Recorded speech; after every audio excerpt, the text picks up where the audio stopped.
The Vraxian fleet arrives during the Olympics opening ceremony, their crystalline ships fracturing the summer sky like obsidian mirrors. As billions watch in horror, alien energy weapons reduce the stadium to ash, except for a peculiar safe zone around the women's teams. General Eleanor Hayes slams her fist on the Situation Room table, cracking its polished surface.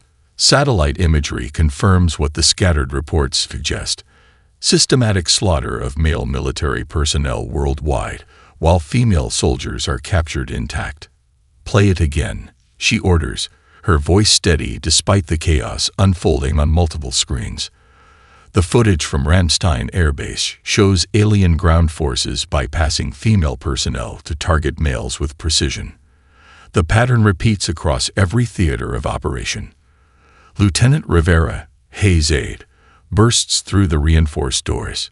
"General, breach in Sector 4. They're inside the facility." Hayes draws her sidearm without hesitation. "Evacuation protocol Theta." Now, the blast doors seal just as the first Vraxian scouts breach the outer perimeter.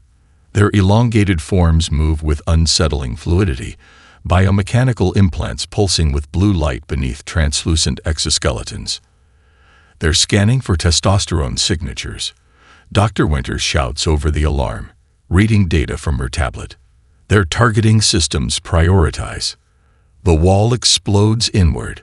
3 Vraxian warriors surge through the breach, weapons raised. Hayes' security detail opens fire, but energy shields absorb the bullets. The aliens respond with lethal efficiency, cutting down the male soldiers while merely incapacitating the women. Hayes doesn't run.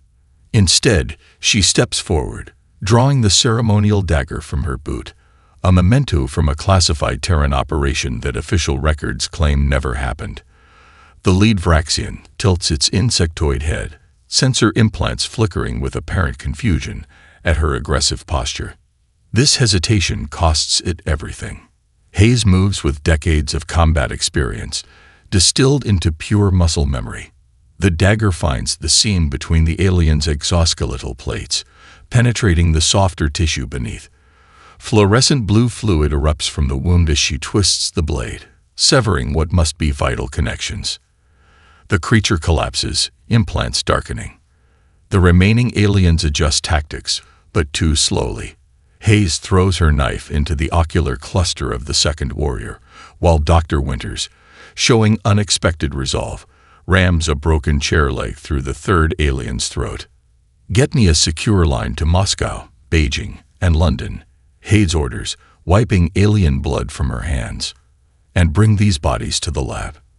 I want to know everything about their biology within the hour."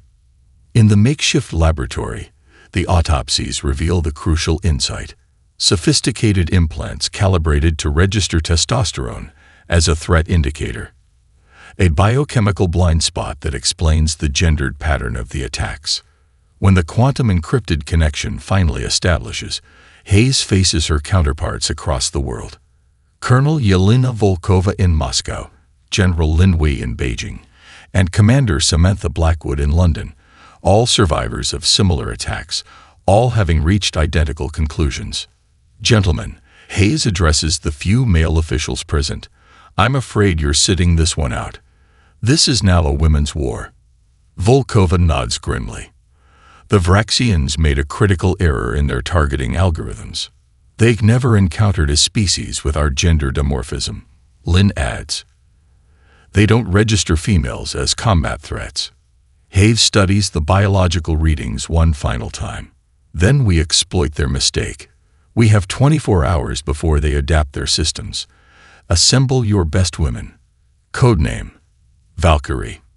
Outside, the sky burns as more Vraxian ships descend through the atmosphere, unaware that their invasion's fatal flaw has already been discovered. The Southern Alps facility had been cold and empty for decades, a relic of Cold War paranoia now humming with desperate activity. General Hayes surveyed the cavernous main chamber as the first recruits arrived, each woman representing a different shade of lethality. "The conventional military is gone," Hayes addressed them bluntly.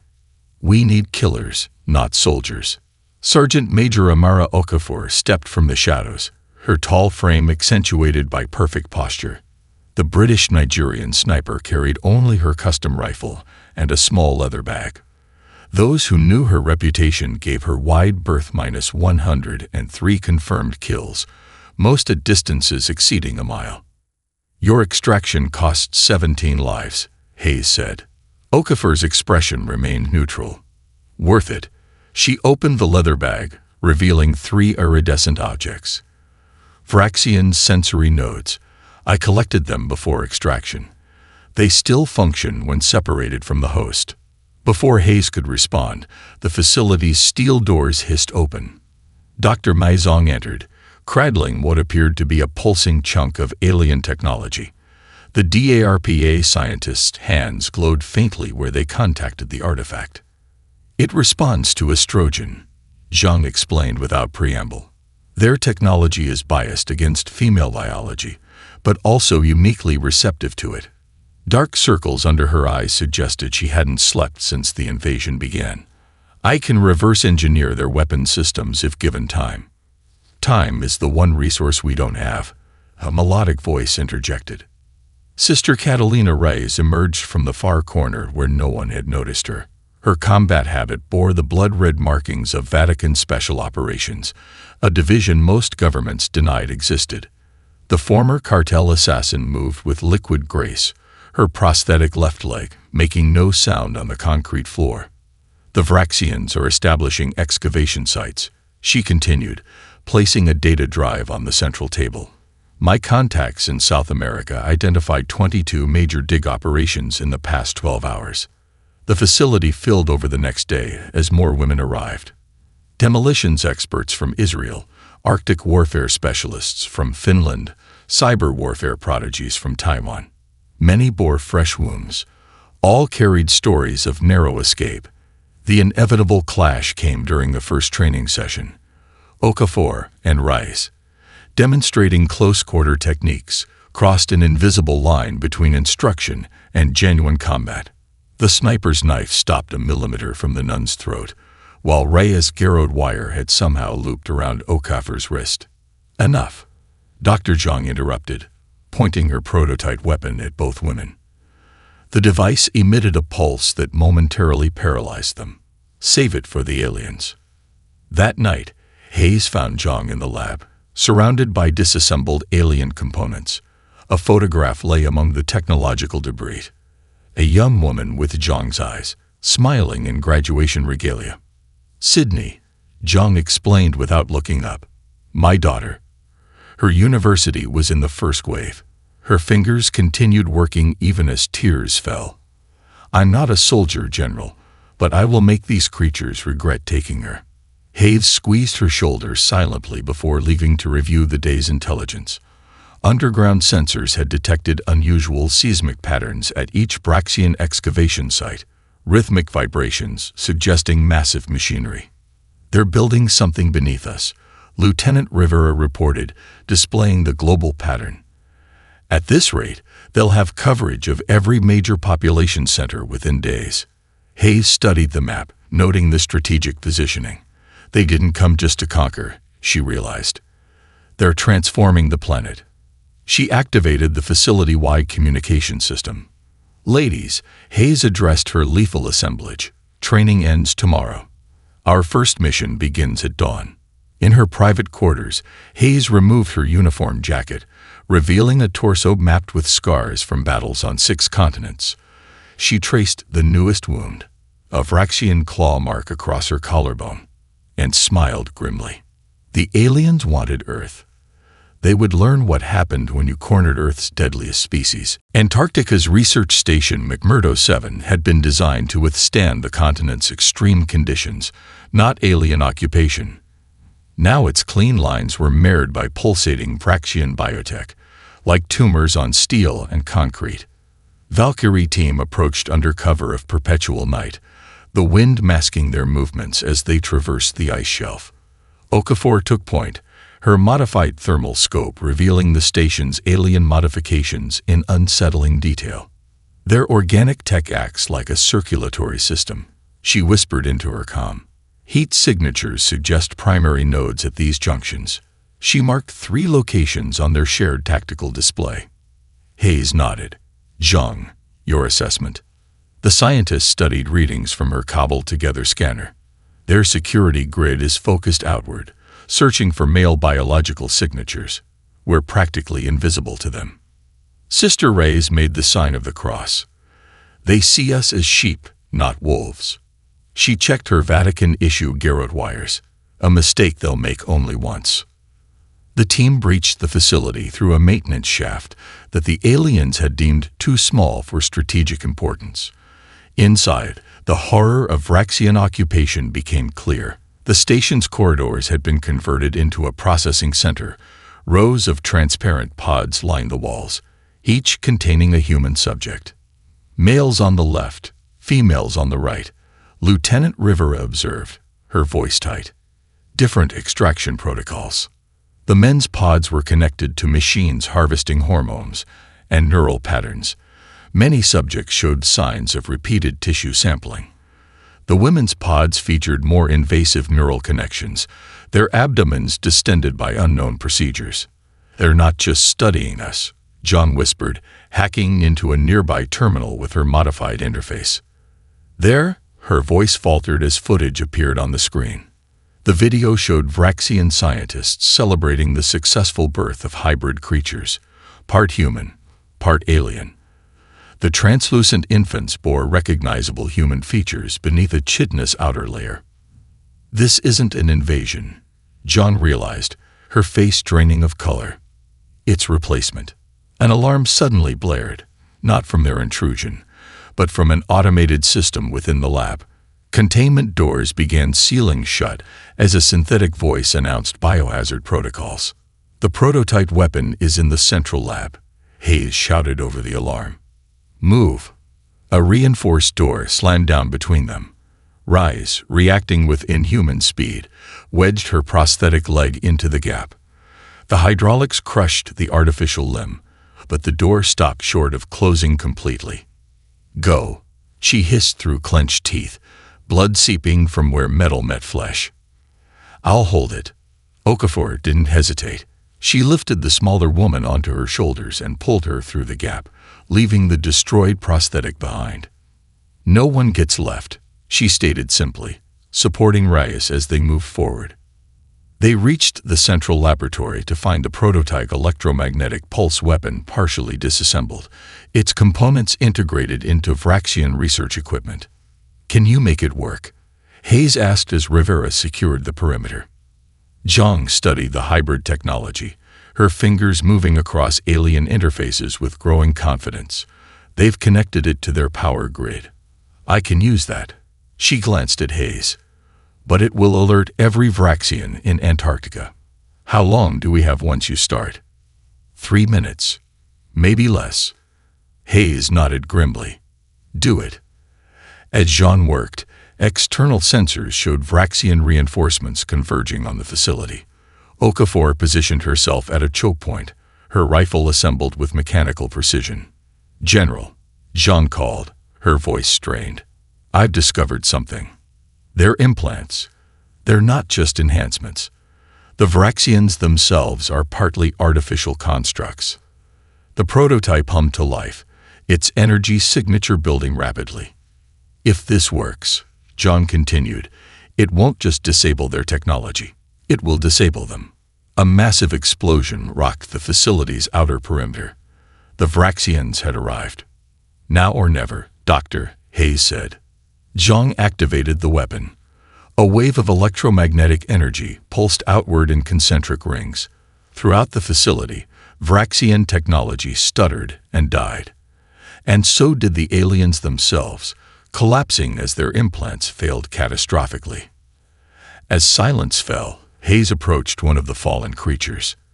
Its exoskeleton had partially retracted, revealing the truth. Beneath their fearsome exterior, the Vraxians were smaller, frailer beings, utterly dependent on their technological augmentations. We found their weakness, Hayes said, looking up at her team.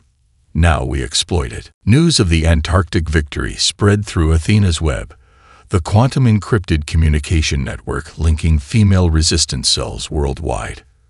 The message was simple. The invincible had a weakness.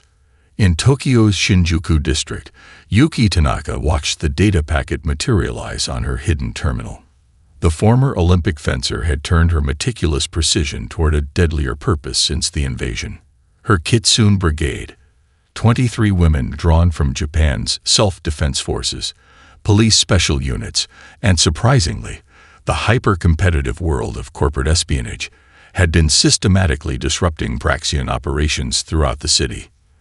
They're vulnerable to electromagnetic pulses, Tanaka told her assembled team, the glow of the screen illuminating her scared face, and we happen to sit on the largest electronics district in Asia. Across the planet in Kenya's Rift Valley, Game Warden Zura Kimathi received the same intelligence. Her lionesses had been employing wildlife protection tactics against Braxian patrols, snares, pitfalls, and ambush techniques perfected against human poachers now deployed against technological superiors. Their bodies are enhanced, not their minds, Kimathi noted, studying the anatomical data provided by Zhang. They think like predators, but simple ones. We can use that. She dispatched scouts to the Braxian Processing Center that had taken over Nairobi's central business district.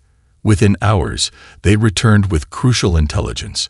The aliens were adapting their security systems, but slowly. Their hard-coded biological assumptions about gender remained their blind spot. We attack at dawn, Kimathi decided, when the sun rises directly behind us. Similar preparations occurred across every continent. The Estonian twins who maintained Athena's web coordinated the simultaneous strikes, their fingers dancing across keyboards in perfect synchronicity despite being separated by an ocean. They hadn't spoken aloud since childhood, but their code flowed together like a single mind split between two bodies. On the Braxian mothership, Supreme Commander Dorax faced an unprecedented crisis. The holographic display before him showed mounting failure notifications from across the planet's surface. Impossible, he hissed, his mandibles clicking in agitation. These primitives cannot be coordinating globally. Their communications infrastructure is in ruins. His chief geneticist, a Braxian modified for enhanced analytical capabilities, studied the attack patterns. The assaults follow a pattern, Supreme Commander. Note the tactical signatures, all executed by the female subset of their species. Females. Dorax's compound eyes shifted, focusing on the tactical display. Their males are their warrior caste. Our research is conclusive. Our research may require revision. The geneticist suggested cautiously. These female attacks show tactical adaptability exceeding even our evolutionary parameters. Dorax slammed a clawed appendage into the display, shattering the hologram. Find me their leader. In his private chamber, the commander stood surrounded by holographic images of Earth's most wanted women. Hayes dominated the center display, her military record and psychological profile scrolling alongside combat footage from the Pentagon breach. How? He whispered, studying her face. How do you resist us? Meanwhile, beneath rural France, the Valkyries regrouped in an ancient wine cellar converted to a forward operating base. The limestone walls provided natural shielding against Braxian sensors.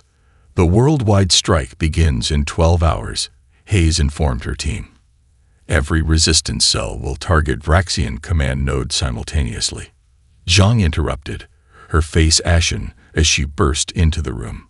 General, we've decrypted their geological survey data. Those excavations.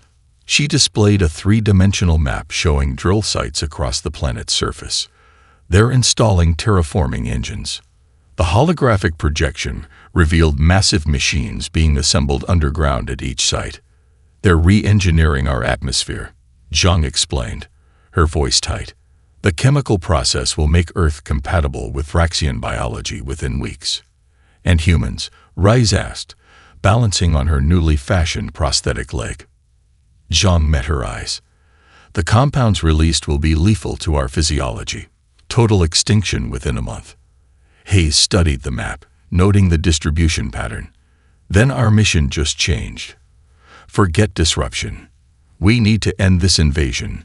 Permanently. This will hurt, Dr. Zhang warned, injecting the microscopic neural disruptors into Sister Rai's arm.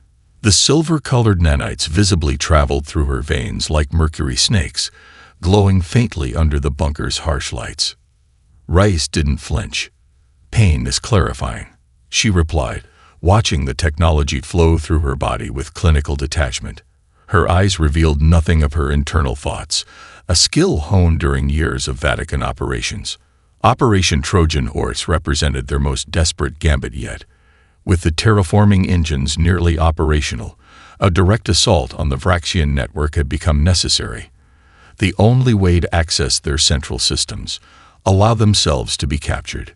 The nanites will remain dormant until activated by your specific vocal signature, Zhang explained to the 5 volunteers. Once inside their processing centers, you'll need to be connected to their central hub before triggering the disruptors. Hayes studied the women who had volunteered. Reyes, a communications specialist from Israeli intelligence, a Brazilian naval commando, a Chinese cyber warfare expert, and a Finnish sniper. Each would be deployed near different Vraxian strongholds worldwide. "You understand the likelihood of survival," Hayes said softly. Reyes adjusted her crucifix. "We're already at war with extinction, General." Personal survival became irrelevant the moment their ships appeared. The mission began with a manufactured failure, a resistance raid deliberately compromised through leaked communications. Reyes and her fellow volunteers positioned themselves to be captured rather than killed, exploiting the Vraxians' continued interest in female specimens. Inside the processing center outside Paris, Reyes endured methodical vivisection while fully conscious. The Vraxian scientist peeled back layers of muscle and skin, cataloging her unusual cardiovascular adaptations. "Your pain tolerance exceeds our models," the alien noted in its mechanical approximation of French.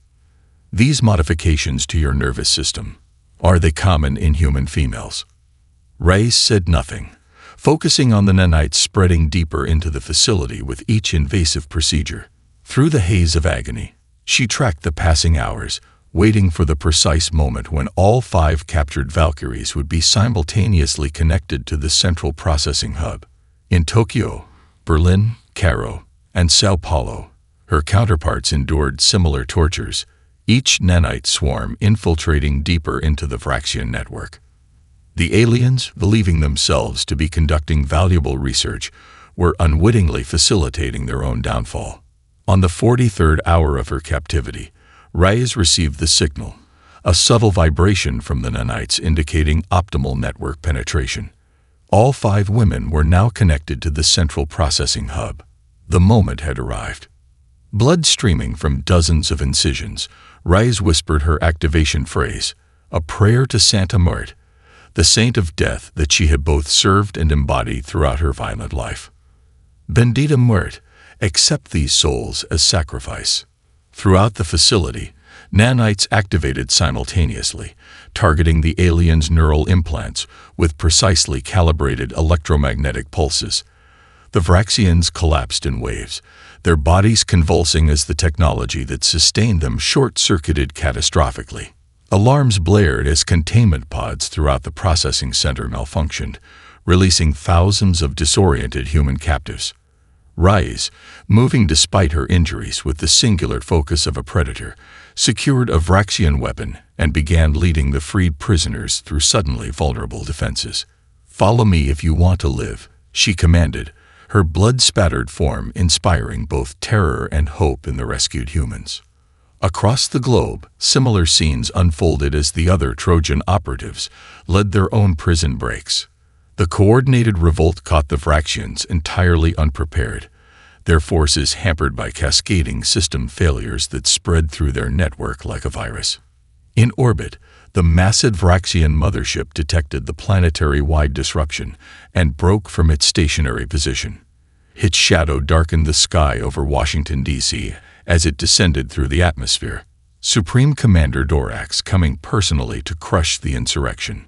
Watching the mammoth vessels approach from a liberated communication outpost, Hayes knew they had entered the final phase of the war. Their temporary advantage would not last. The next 24 hours would determine humanity's fate. Sister Reyes guided the freed prisoners through the labyrinthine processing facility, Vraxian blood crystallizing on her skin in iridescent patterns. Some captives, too damaged by experimentation, volunteered to form a rear guard, their suicidal charges buying precious minutes for the others to escape. "You were military?" Reyes asked a gaunt woman who efficiently distributed scavenged alien weapons. "French Foreign Legion," she replied. "Combat medic. They kept me alive to study human healing capabilities." Her eyes hardened. "I studied them right back." Outside, all across the planet, Operation Pandora unleashed hell. The coordinated global assault exploited the neural disruption caused by the Trojan attack. In Tokyo, Yuki Tanaka's Kitsune Brigade scaled the alien command center using magnetic grappling equipment designed for skyscraper maintenance. They moved in perfect synchronization, faces concealed behind fox masks that confused Vraxian optical sensors. Tanaka herself led the charge, her Olympic fencing blade modified with vibrating micronodes that could sever alien exoskeletons. Their nervous system nodes are located behind the secondary breathing apparatus. She instructed through their tactical network. One clean strike, then move to the next target. Meanwhile, Dr. Zhang made a breakthrough in the New Zealand facility. Studying the captured Vraxians' neural responses, she discovered a critical vulnerability. They're hypersensitive to specific acoustic frequencies, she reported to Hayes. Particularly complex harmonics produced by female vocal cords singing in groups. The implications were immediately apparent. Within hours, makeshift siren stations broadcast across recaptured radio infrastructure worldwide. In occupied territories, women gathered in impromptu choirs, their voices becoming literal weapons as they sang traditional folk songs, hymns, and battle anthems. Vraxian troops collapsed in neural agony as the harmonic patterns disrupted their implants' sensitive calibration. Many tore at their own biomechanical components in desperate attempts to silence the debilitating resonance. In Kenya, Zara Kimathi's lionesses leveraged this discovery with ruthless efficiency. They distributed portable speakers to villagers throughout the countryside, creating a sonic perimeter around Vraxian installations. When they run from the sound, Kimathi instructed, herd them toward the prepared hunting grounds. The aliens fled directly into carefully prepared ambush zones, where simple but lethal traps awaited. Technologies that had served human hunters for millennia now claiming technologically superior prey. From the mothership's command center hovering over Washington, D.C., Supreme Commander Dorax watched his invasion crumble across multiple continents. Status reports flooded in, processing centers compromised, terraforming engines sabotaged, ground forces in disarray. "Impossible," he hissed, compound eyes dilating with fury. For the first time in his distinguished military career, Dorax experienced fear, a sensation so alien that his implants flagged it as a system malfunction. His chief engineer approached cautiously. "Supreme Commander, the humans have exploited vulnerabilities we did not anticipate. Our forces are compromised at a fundamental level." Dorax smashed the holographic displays in unprecedented rage, mandibles clicking violently. "If we cannot have this world," he commanded, "then neither shall they." Deep within the vessel's restricted sector, engineers activated a cobalt-salted fusion device. The weapon's design was simple but devastating, a last-resort planetary sterilization protocol that would render Earth uninhabitable for millennia. The countdown began, 12 hours until extinction. In the liberated Paris facility, Hayes received the intelligence from a resistance hacker who had briefly penetrated the mothership's communications.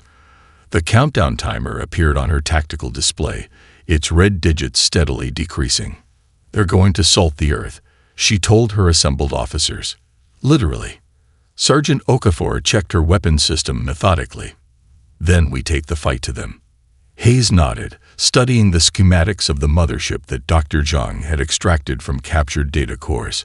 One potential vulnerability stood out: the command center where Dorax would be coordinating the final assault. Prep for immediate deployment, Hayes ordered. I'll lead the team myself. As her officers dispersed, Hayes remained alone with the holographic image of the massive alien vessel. In mere hours, she would either save her species or witness its end.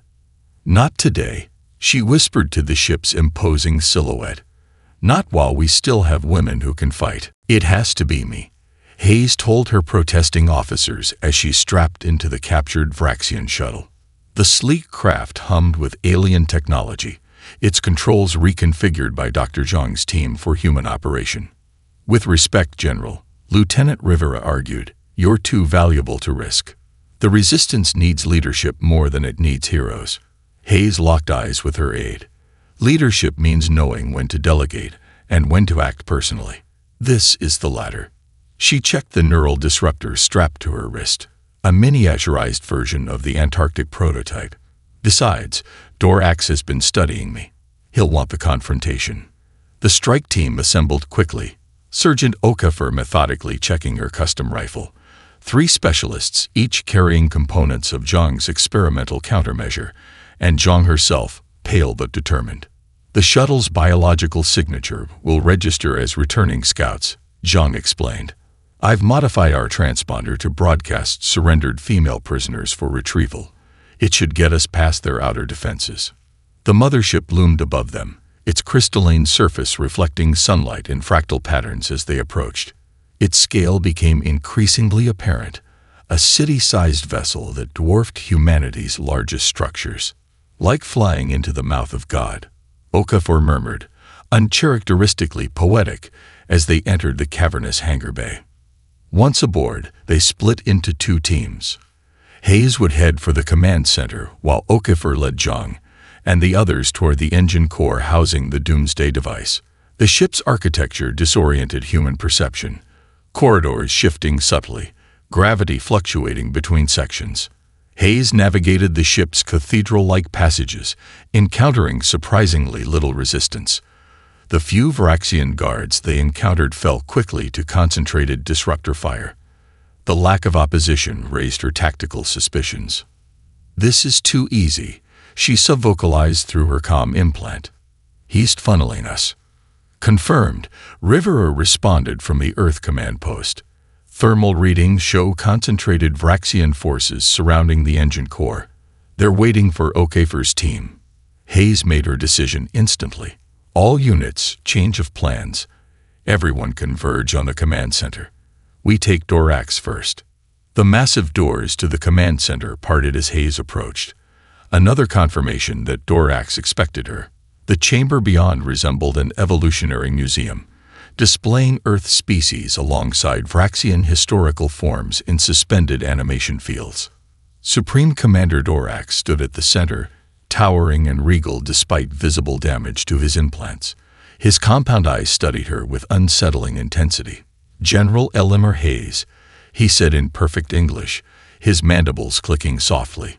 Your resistance has been instructive. Glad we could provide an education, Hayes replied, weapon ready but not yet raised. Though I prefer my teaching methods less genocidal. Dorax gestured to a holographic display showing Earth's continents dotted with Vraxian installations. Your planet represents something unique, General. Something we have sought across 12 galaxies. Our resources, our strategic position, your adaptability. Dorax moved closer, his exoskeleton creaking. Vraxian evolution reached its apex centuries ago. Our species requires extensive augmentation just to maintain current capabilities. He indicated his implants. We are dying, General. Genetic stagnation has left us increasingly dependent on technology that cannot fully compensate for evolutionary dead ends. Understanding dawned. Earth's biodiversity represents our only hope for revitalization, particularly humans' unique gender adaptations. His compound eyes focused on Hayes with uncomfortable precision. Your females possess unprecedented tactical flexibility. You should have been born Vraxian, Hayes. You would have commanded fleets. The countdown to planetary sterilization continued its silent progression on a nearby display. 37 minutes remaining. If it's cooperation you want, Hayes said carefully, "Why the invasion? Why the processing centers? My civilization has never asked permission to take what it needs." Dorax's voice carried a note she hadn't heard before, something almost like regret. But perhaps that inflexibility explains our current decline. Hayes saw her opening, not with weapons, but with words. "Then let me offer an alternative to mutual destruction." Behind her, the command center doors opened as Okafor's team arrived, weapons ready. The final negotiation for humanity's future had begun.